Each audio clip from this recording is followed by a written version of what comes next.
John Michael Turner. I currently reside in Burlington, Vermont. I served with Kilo Company, 3rd Battalion, 8th Marines as an automatic machine gunner. There's a term, once a Marine, always a Marine, but there's also the term, eat the apple, F the core. I don't work for you no more. On April 18th, 2006, I had my first confirmed kill. This man was innocent. I don't know his name. I called him the Fat Man. He was walking back to his house, and I shot him in front of his friend and his father. The first round didn't kill him after I hit him up here in his neck area. And afterwards he started screaming and looked right into my eyes.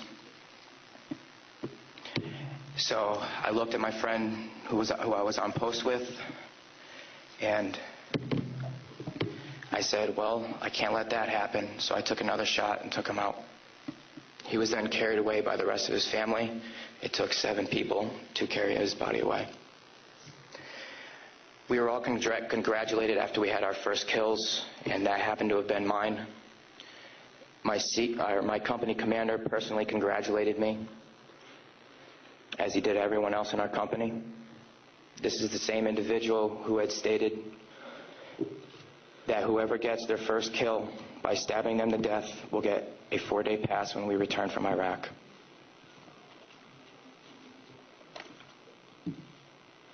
There was one incident where we got into a firefight just south of the government center, about 2,000 meters. We had no idea where the fire was coming from, and the way our rules of engagement were, pinpoint where the fire is coming from and throw a rocket at it. So with that being said, we still didn't know where the fire was coming from, and an 84 millimeter rocket was shot into a house. I do not know if there was anyone in it. Please go to the next image.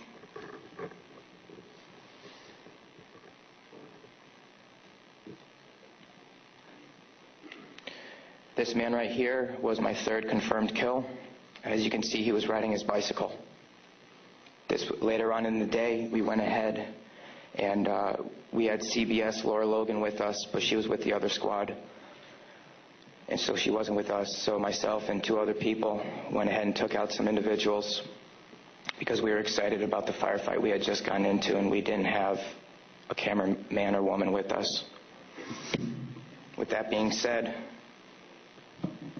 anytime we did have embedded reporters with us, our actions would change drastically. We never acted the same. We were always on key with everything, did everything by the books.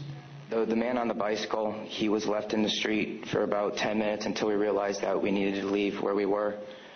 And his body was dragged about 10 feet to the right of him, where his body was thrown behind a rock wall, and his bicycle was thrown on top of him. Another thing that we used to do a lot was recon by fire, where we would go ahead and try to start a firefight if we felt threatened in any way, shape, or form. There's one particular incident where we were working with the Iraqi Army and the Iraqi Special Forces in downtown Ramadi, and with our squad and the Iraqi Army, there was also lieutenant colonels, majors, first sergeants, and sergeant majors. Sergeant major. With that being said, the Iraqi Army would go into the house, kick in the doors, and then go ahead and shoot. And there were loud bursts of machine gun fire. We thought we were taking fire, but then we later found out that it was them.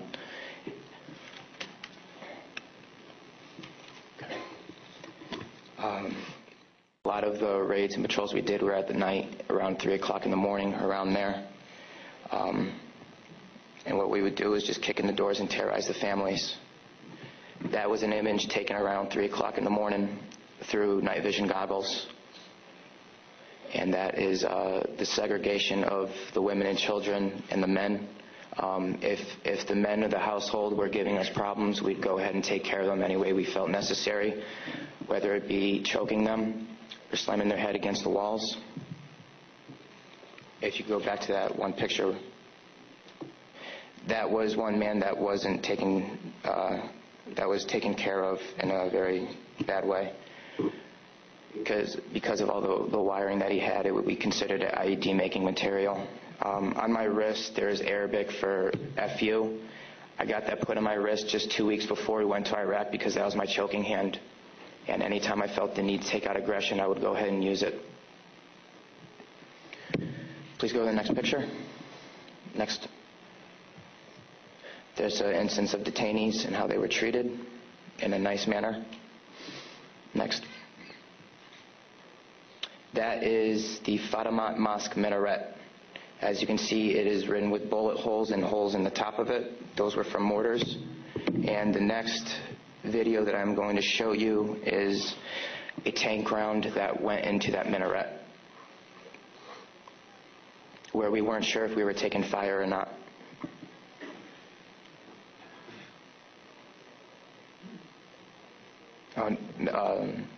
I'll talk about this one. This is after one of the guys in a weapons company had gotten shot. This is a way that we would take out our aggression. For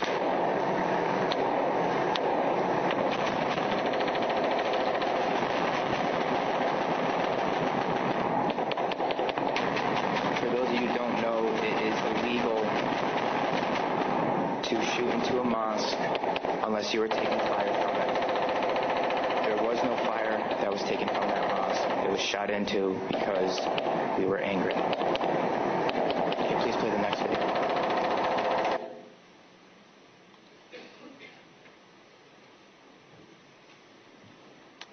We are on ice cream, trying to suppress the blue and white minaret named Fatimat al-Zahra. Hell raiser. Go ahead, take another tank round at that building over, at that mosque over. Another round, Kilo 2. Next image. Being said, there's many more stories and incidents for me to talk about, although we don't have the time to. But this just goes to show you that that was the after effect of the tank round. There are 1 million troops that have gone in and out of Iraq, so the possibilities are endless. Next image, please. The reason I am doing this today is not only for myself and for the rest of society to hear, but it's for all those who can't be here to talk about the things that we went through, talk about the things that we did. Next image.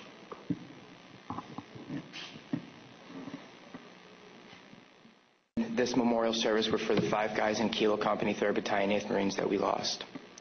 Throughout our unit, we had 18 that got killed.